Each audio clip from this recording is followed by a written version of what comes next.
Halo guys, apa kabar kalian semua? Mimin di sini bakal melanjutkan alur cerita Sword Star. Disclaimer dulu bahwa kemungkinan besar ada perbedaan antara novel dan versi Donghua-nya, tapi alur cerita utamanya tetap sama. Jadi tanpa ragu, Mimin akan membawakan alur ceritanya. Lo Feng duduk di ruang kendali memegang gelas anggur. Sampai hari ini, Senior Putih tidak memiliki satupun harta karun sejati tingkat atas. Kamu sudah memiliki 2. Pada saat yang sama, kamu telah mengambil armor kekuatanku selama miliaran tahun. Harta karun sejati tingkat atas ini tentu sulit untuk dilepaskan. Keenggananmu untuk melepaskannya sepenuhnya dapat dimengerti. Namun, menjadi terlalu serakah tidaklah baik. Lo Feng memiringkan kepalanya dan mengosongkan gelas anggurnya. Lalu dia menuangkan segelas lagi untuk dirinya sendiri dengan santai. Bintang asli tetap terbuka selama 1000 era. Bahkan jika aku mengendari kapal planet dan berlayar perlahan, hanya butuh beberapa ratus tahun untuk mencapai rumah ras Dewa Apimu. Beberapa ratus tahun hanyalah waktu yang dibutuhkan untuk sesi meditasi. Lo Feng tidak merasa cemas sedikit pun. Sungguh tidak masuk akal. Dia tidak tahu kapan harus mundur. Kaisar Api menggelengkan kepalanya. Ruang angkasa disegel dan koordinat alam semesta yang gelap disembunyikan. Namun, kamu sama sekali tidak tahu bagaimana cara menjauh. Adik ketiga yang terkasih, apakah kamu benar-benar berpikir bahwa kakak keduamu tidak akan dapat menghentikanmu? Jejak permusuhan tampak di wajah Kaisar Api. Di sebuah planet, ribuan manusia ras katak lumpur tersebar. Dari kejauhan, tetua ketiga berdiri dengan tongkat kayunya, tersenyum saat mengawasi semuanya. Mata hijaunya yang tunggal dipenuhi dengan kegembiraan. Kaisar Sungai Pedang itu, Lo Feng yang merupakan manusia, namun dibandingkan dengan bentuk kehidupan yang unik dengan kemampuannya untuk membelokkan kehendak surga, telah benar-benar muncul di wilayah ras Dewa Api. Harta karun sejati bertipe jiwa, gumamnya pada dirinya sendiri. Aku harus mendapatkannya. Masih memegang tongkatnya, tetua ketiga tetap tidak bergerak di tempat yang sama. Namun wujud aslinya telah meninggalkan planet ini, meninggalkan wujud manusia tanpa jiwa. Sebagai seorang kesatria, ia hanya membutuhkan wujud energi untuk menahan kesadarannya. Mempertahankan kekuatannya agar setara dengan penguasa sektor adalah hal yang mudah baginya. Di tengah salah satu wilayah rahasia alam semesta, sebuah gunung yang tampak biasa saja yang tergantung di udara tiba-tiba membuka 9 mata raksasa. Ke-9 mata ini dipenuhi dengan kegembiraan. Kaisar Sungai Pedang Lo Feng, harta karun sejati berjenis jiwa itu milikku.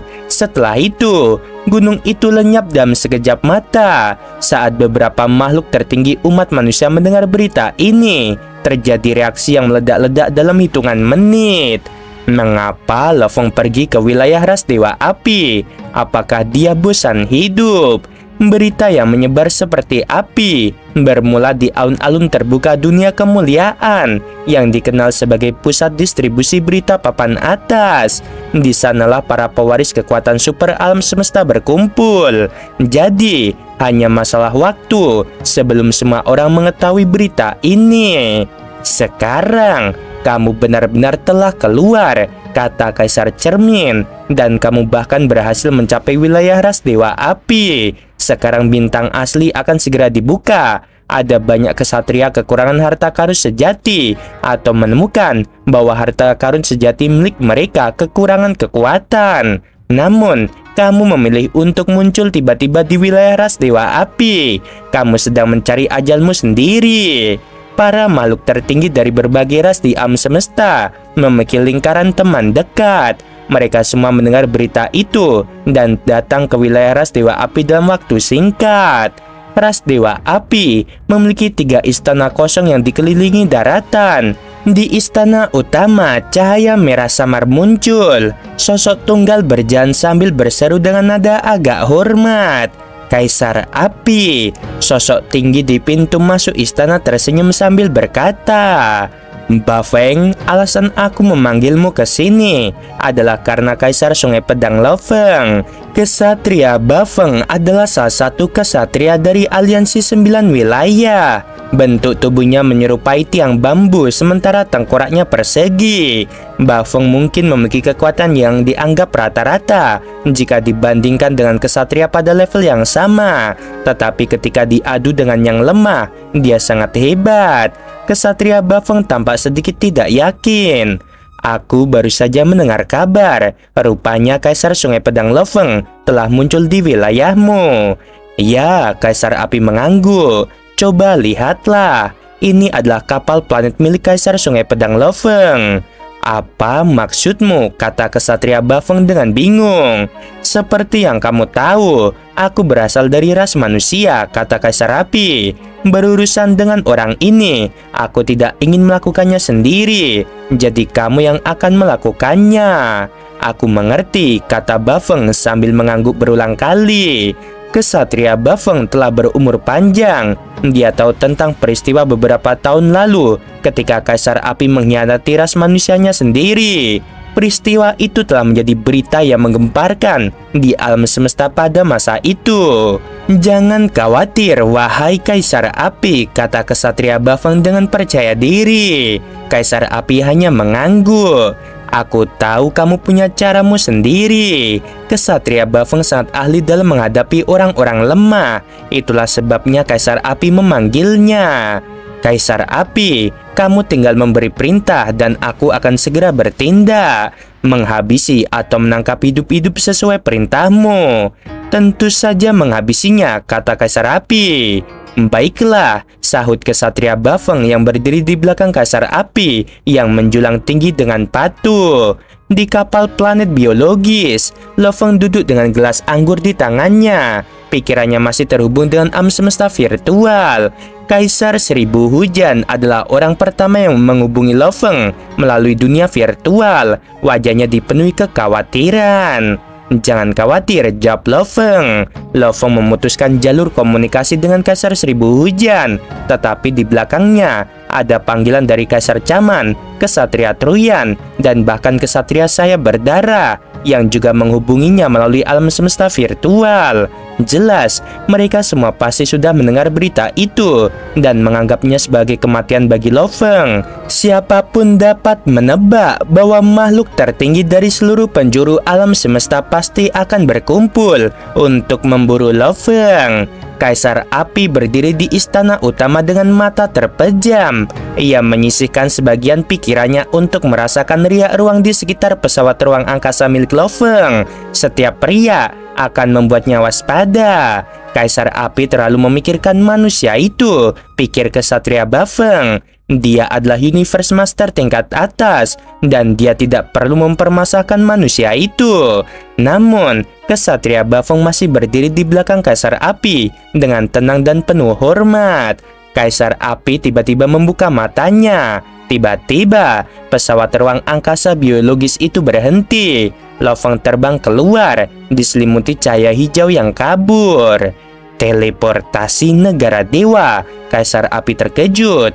Apakah adik ketigaku menyerah dan bersiap untuk pergi? Di Menara Bintang, teleportasi tidak diperbolehkan, tetapi teleportasi negara dewa diperbolehkan. Bagaimanapun, cara kerja mereka berbeda. Kaisar Sungai Pedang ini ketakutan, kata Kesatria Bafeng. Ia menduga banyak makhluk hebat dari ras lain akan datang.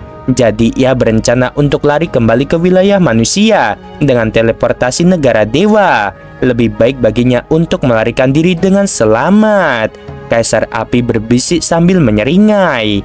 Beruntunglah dia. Itu karena belas kasihanmu, kata Kesatria Bafeng. Jika kamu menyerangnya dan mengendalikan ruang dan waktu, dia bahkan tidak akan punya kesempatan untuk melarikan diri. Kaisar Api melihat pemandangan itu, tersenyum tanpa berkata apa-apa. Tiba-tiba, Lofeng melambaikan tangannya, dan seorang petarung andaing muncul. Awalnya dia merendahkan diri pada Lofeng, lalu melangkah ke dalam cahaya hijau yang kabur. Sedangkan Lofeng Alih-alih pergi, dia kembali ke pesawat ruang angkasa biologis dan terus maju. Kaisar Api menjadi mengerutkan kening.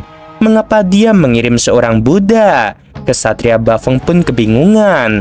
Makhluk agung pertama dari ras lain telah tiba, ucap Kaisar Api sambil tersenyum. Di bagian lain angkasa, ia melihat seekor ular besar dengan perut berwarna perak. Itu pemimpin sayap iblis dari ras iblis, kata Kesatria Bafeng. Dia adalah kesatria yang ambisius dan kuat, kata Kaisar Api.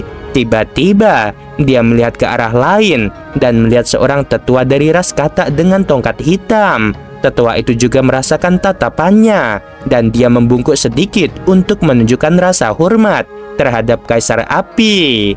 Kata bijak, bisik Kaisar Api. Keduanya luar biasa, dan yang ketiga akan segera datang. Kaisar Api melihat ke arah lain dan melihat makhluk seperti manusia terbang ke arahnya. Ada dua tanduk yang lebih tebal dari paha di kepalanya, dan tanduk itu melilit tubuh dewanya seperti kepang. Makhluk agung ini juga membungkuk pada Kaisar Api. Itu kesatria masa, gumam Kaisar Api. Ia memiliki harta karun sejati bertipe domain. Melawan harta karun ini, Lo Feng kemungkinan besar tidak akan bisa lolos.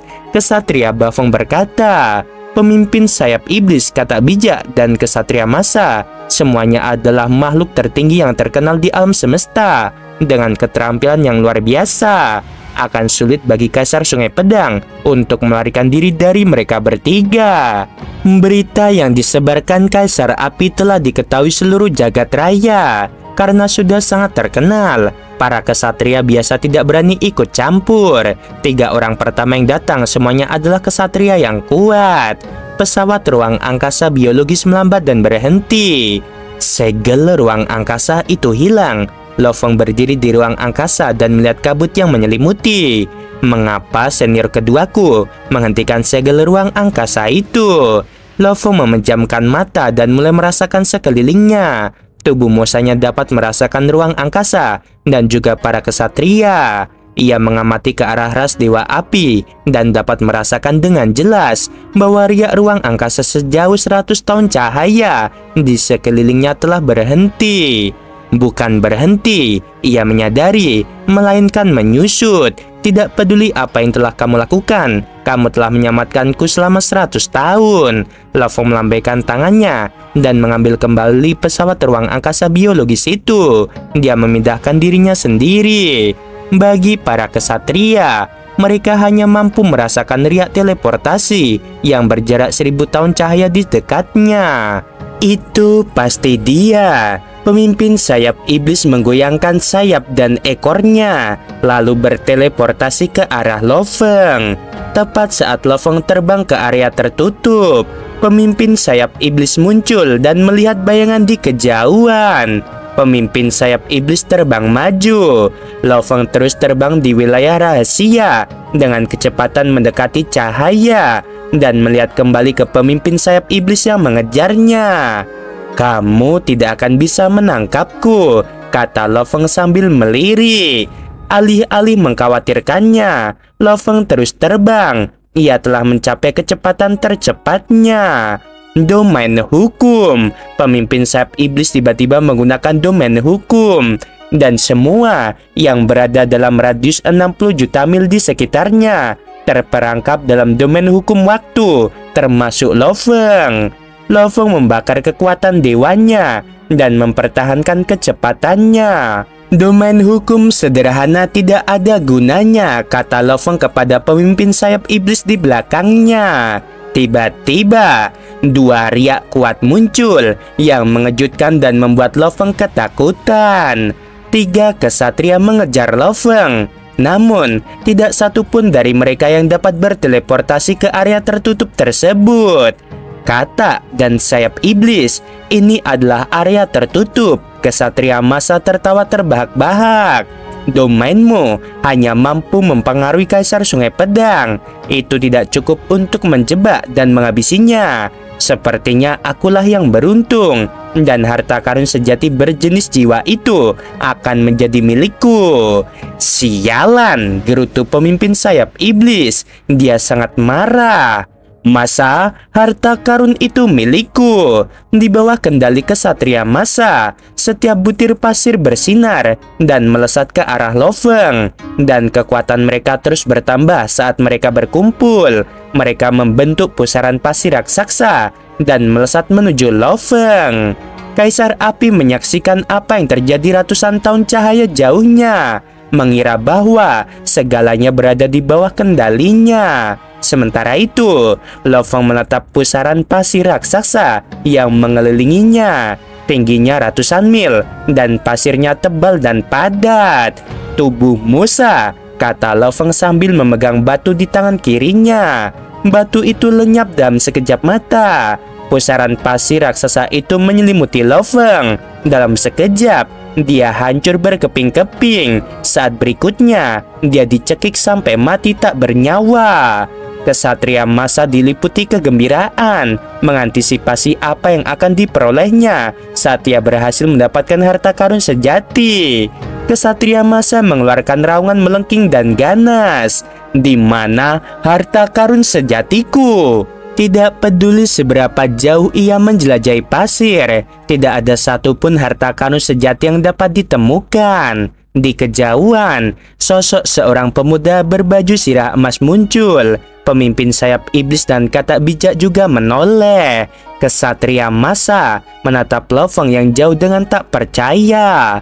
Butiran pasir yang tak terhitung jumlahnya dari segala penjuru berterbangan ke arah Lo Feng. Lo Feng menghilang begitu saja. Seketika, ia muncul kembali puluhan ribu mil jauhnya.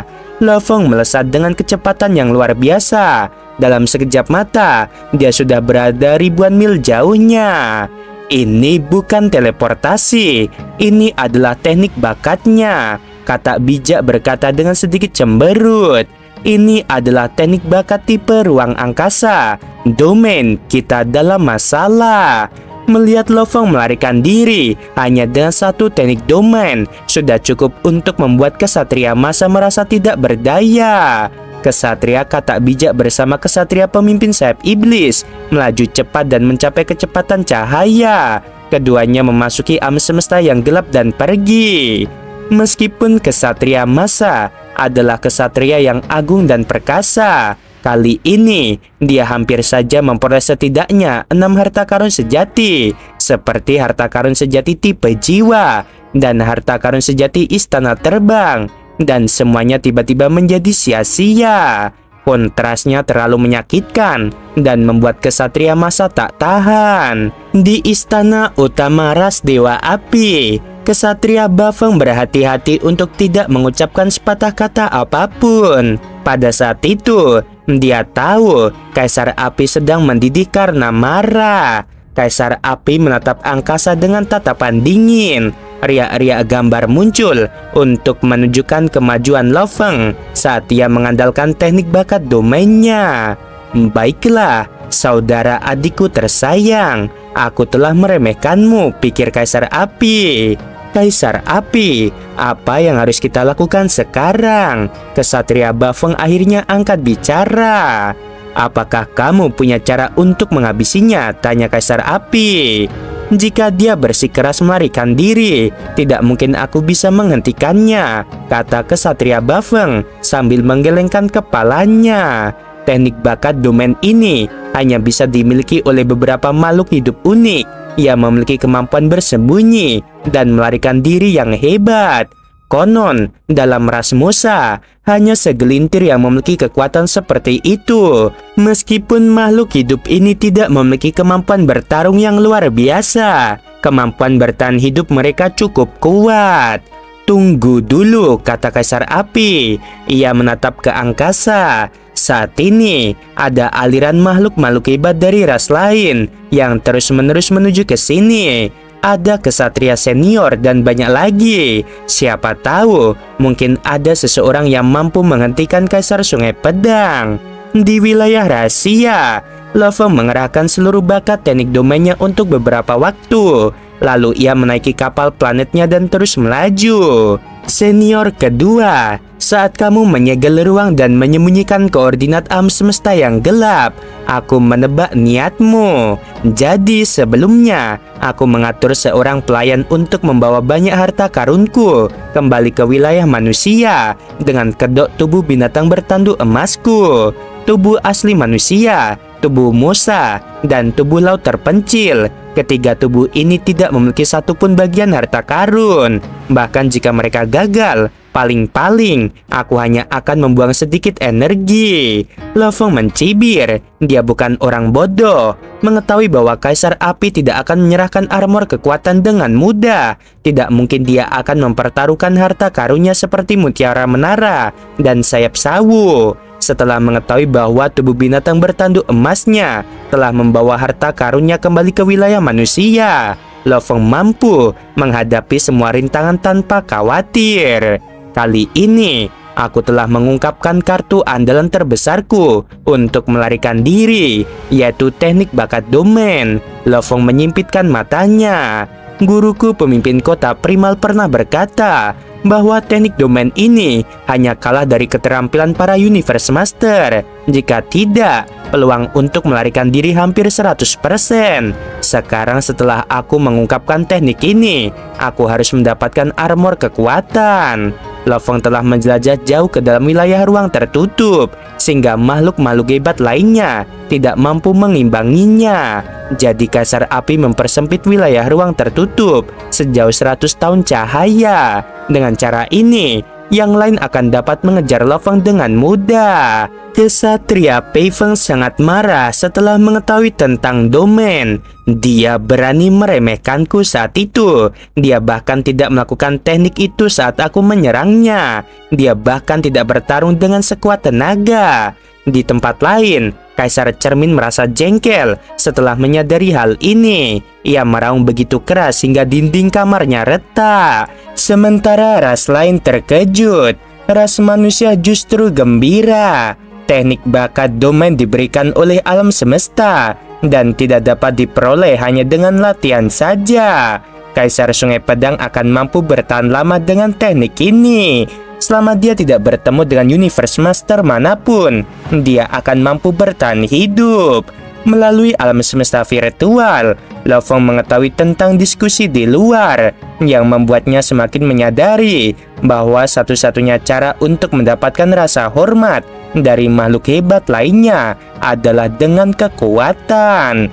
Banyak kesatria menyimpulkan bahwa Lo Feng pergi ke bintang asli berarti ia sedang terburu-buru menuju kematiannya sendiri. Namun, setelah mereka menyaksikan melakukan teknik bakat domain, jumlah penentangnya semakin berkurang. Domain hanya digunakan untuk melarikan diri, pikir Lo Feng. Di bintang asli, seseorang harus berjuang untuk mendapatkan harta karun sejati. Melarikan diri saja tidak cukup.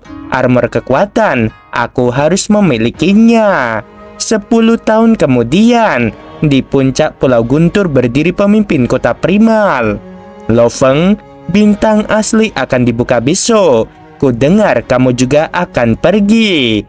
Itu benar, guru, sahut Lo Feng yang berdiri di belakang pemimpin kota primal. Apa rencanamu? Tanya pemimpin kota primal. Dengan siapa kamu ingin bekerja sama? Apakah kamu mengundang beberapa makhluk hebat? Tidak, jawab Lo Feng. Jika kamu ingin bekerja sama dengan seseorang, aku bisa membantu, kata pemimpin kota primal. Kamu masih relatif lemah. Para kesatria senior seringkali menemukan beberapa makhluk hebat untuk membantu mereka dan memberi mereka peluang bertahan hidup yang lebih tinggi. Kamu juga harus menemukan beberapa makhluk hebat yang cocok untuk membantumu. Lo Feng menggelengkan kepalanya. Para kesatria senior tidak dapat banyak membantuku. Adapun Universe Master, bahkan jika mereka berkata ya, itu karenamu. Dan dari lubuk hati mereka akan percaya bahwa aku yang menyeret mereka. Lebih baik aku pergi ke sana sendiri. Pemimpin kota primal terkejut. Semuanya ada di tanganmu. Tapi Lo Feng, mengapa kamu pergi ke tanah ras Dewa Api dan menggunakan teknik bakat domainmu? Kartu andalan yang terungkap bukan lagi kartu andalan. Jika musuh ingin menyerangmu, mereka pasti akan mempersiapkan suatu teknik. Lo Feng berkata, aku memutuskan untuk pergi ke sana karena ada urusan pribadi. Pemimpin kota Primal melirik Lo Feng. Kalau begitu, aku tidak akan bertanya lebih jauh. Namun, aku harus mengingatkanmu bahwa tanah ras Dewa Api adalah milik Kaisar Api yang merupakan salah satu Universe Master tingkat atas. Dia sama berbakat dan luar biasa sepertimu. Jika kamu sudah melakukan riset, kamu akan tahu bahwa Kaisar Api adalah manusia. Dia sangat luar biasa. Dia tidak pernah gagal dan tidak ada seorang pun di levelnya yang bisa menyainginya. Dan dia tidak menghormati siapapun. Dia adalah makhluk agung yang tak kenal takut. Namun, dia juga percaya bahwa tidak ada yang bisa menekannya. Dan dia menjadi terlalu ambisius. Dia tidak bisa hidup dengan berada di bawah orang lain. Yang lebih parahnya lagi, ada yang salah dengan kondisi mentalnya. Dia hanya ingat bagaimana orang yang telah berbuat salah padanya. Dia tidak bisa mengingat kebaikan yang dilakukan orang lain untuknya. Setelah menjadi seorang kesatria, dia menjadi semakin sombong dan tirani. Dia sangat egois. Lo Feng tertegun saat menyadari seperti apa sebenarnya senior keduanya. Pada hari kedua, bintang asli dibuka. Itu adalah pesta besar untuk miliaran ras di alam semesta. Tentu saja, para pejuang Undying tidak mengetahuinya, karena itu adalah festival bagi makhluk tertinggi. Meskipun Lo Feng berada di wilayah ras Dewa Api dan tidak dapat melihat pembukaan portal ke bintang asli, dia masih dapat menyaksikan pemandangan itu melalui alam semesta virtual. Kekuatan dari pembukaan setiap portal lebih dahsyat daripada kekuatan para Universe Master. Keputusanku adalah keputusan yang bijak, kata Lo Feng. Tanpa armor kekuatan, aku hanya bisa melarikan diri dengan kekuatanku. Lo Feng berdiri di ruang kendali dan mengamati 3 daratan di kejauhan melalui pemandangan virtual. Mereka adalah penghuni ras Dewa Api. Meskipun akhirnya ia melihat daratan itu, ia masih sangat jauh dari mereka. Butuh waktu sebulan lagi baginya untuk sampai ke perbatasan. Seorang prajurit Undying berbaju besi perak terbang ke arahnya. Matanya berkilat marah. Ini adalah wilayah ras Dewa Api. Beraninya kamu datang ke sini, wahai manusia. Lo Feng mengerutkan kening. Kekuatan ilahi merasuki dirinya, menekan pejuang Undying dari ras Dewa Api. Kaisar Api, aku sudah sampai di wilayahmu, teriak Lo Feng sambil melihat ke arah istana utama yang dikelilingi oleh 3 wilayah. Tunjukkanlah dirimu. Oke guys, sampai sini dulu. Sebelum video berakhir, Mimin mau bilang sungguh membagongkan. Terima kasih.